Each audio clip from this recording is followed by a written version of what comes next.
Time now for sports on 104.7 The Cave. Here's Ned Reynolds.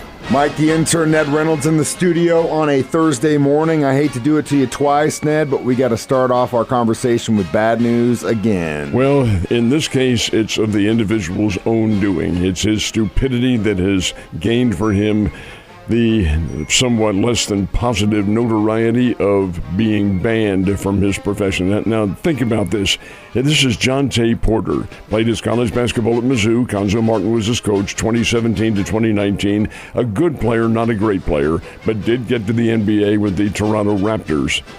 Probably making $2.5–3 million a year. Playing a sport, by the way. Playing a sport. Continue. That he loves. Yeah, that anyone would be lucky enough to play and make that kind of money. You've got the physical skills to play it, yeah, and you're getting paid in the millions? What on earth? He's no longer. He has been expelled from the NBA for life. Why?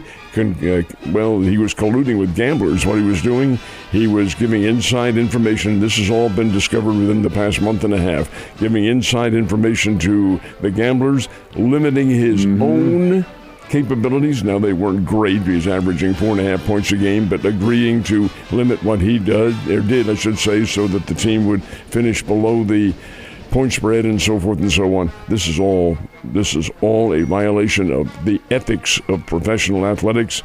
Commissioner Silver took a look at it. Didn't take him very long to make a decision. No. Hey, the man is out. The proof is right here. You're gone. You will never play in the NBA again, period, exclamation point. Kicked out of his profession. Wonder if he's going to get a job at DraftKings.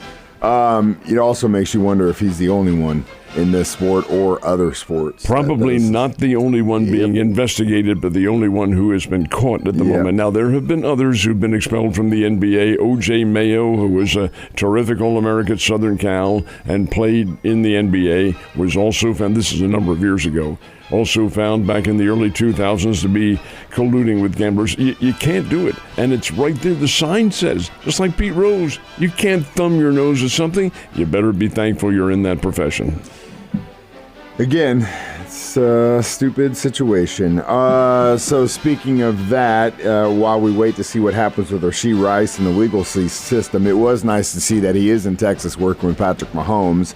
On the Chiefs side of things, they also had a good chance at signing someone in the running back arena, but that's not going down. Didn't happen. This is J.K. Dobbins, who was a free agent from the Baltimore Ravens and a good but not great player at Ohio State. He was certainly functional and was in the backfield for the Ravens as a backup player. Well, he's more than backup. Dobbins is pretty good. He's only 25 years old.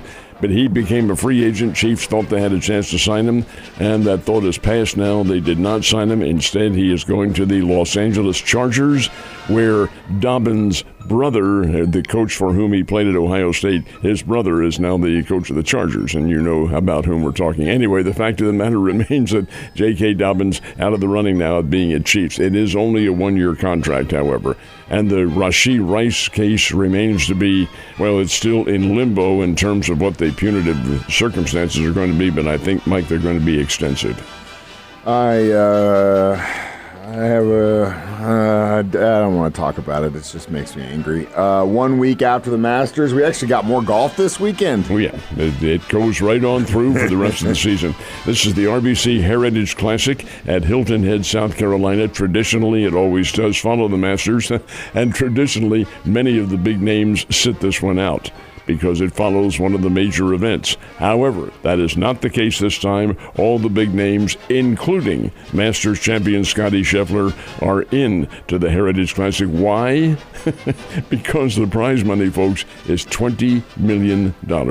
And the winner walks away with $3,600,000. That's pretty doggone good, and that has attracted all the big names. So when they tee it off later on this morning at the RBC Heritage Classic in Hilton Head's a great place. It really is. May have some rain problems down there, but I think this tournament will go on as scheduled. So let's talk about the big Cardinals. How are they doing? Cardinals and Royals both played yesterday afternoon under the sun, which is something of a novelty these days. Cardinals lost to the Oakland A's. It was the getaway game in their series. Oakland beat them 6-3. That was Steven Matz who took the loss in this one. Cardinals came back and rallied to tie the game at 3-3, and then Oakland took over. The Oakland A's are not a bad team, not a great team, but they're not all that bad.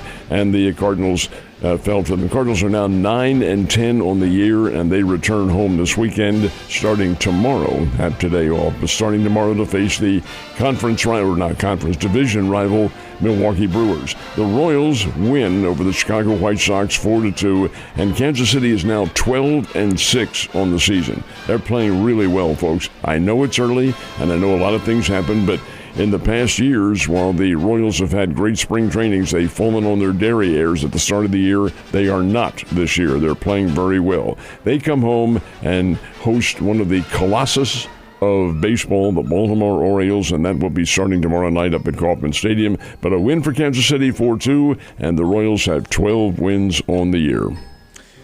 Man, great start. What happened to the Little Birds? They were back in the winner's circle again after having had their first defeat of the year 2 nights ago. The Springbirds lost to the Amarillo Sod Poodles 13-9. That was 2 nights ago. Came back and won last night, 5-1. Now this series continues right up through Sunday afternoon out in Amarillo, Texas. This is good. The Springfield Cardinals are a good team, folks. How good they are, well, it remains to be seen because they haven't made a full trip through the Texas League yet, but they are beginning to now with these road games. So, hey, more power to them. They're a pretty good team. 5-1, Springfield defeats Amarillo. Man, all right, well, we're not done talking about baseball because we obviously have got some college teams in town. Are they playing this weekend? They are not in town, though. They're on the road. The Bears and Drury are both away, and they are both playing conference games. The Bears, who really need to win, they're slumping badly. The Bears play at Valparaiso, Indiana, against the Valparaiso Beacons. And that's a conference game, and a very important conference game because the Bears are right on the cusp of making the Missouri Valley Conference playoffs. Right now, as they stand, they won't make it. It's the top 8 teams, and the Bears are not. Okay, they need to sweep this series from Valparaiso. Drury is playing very well.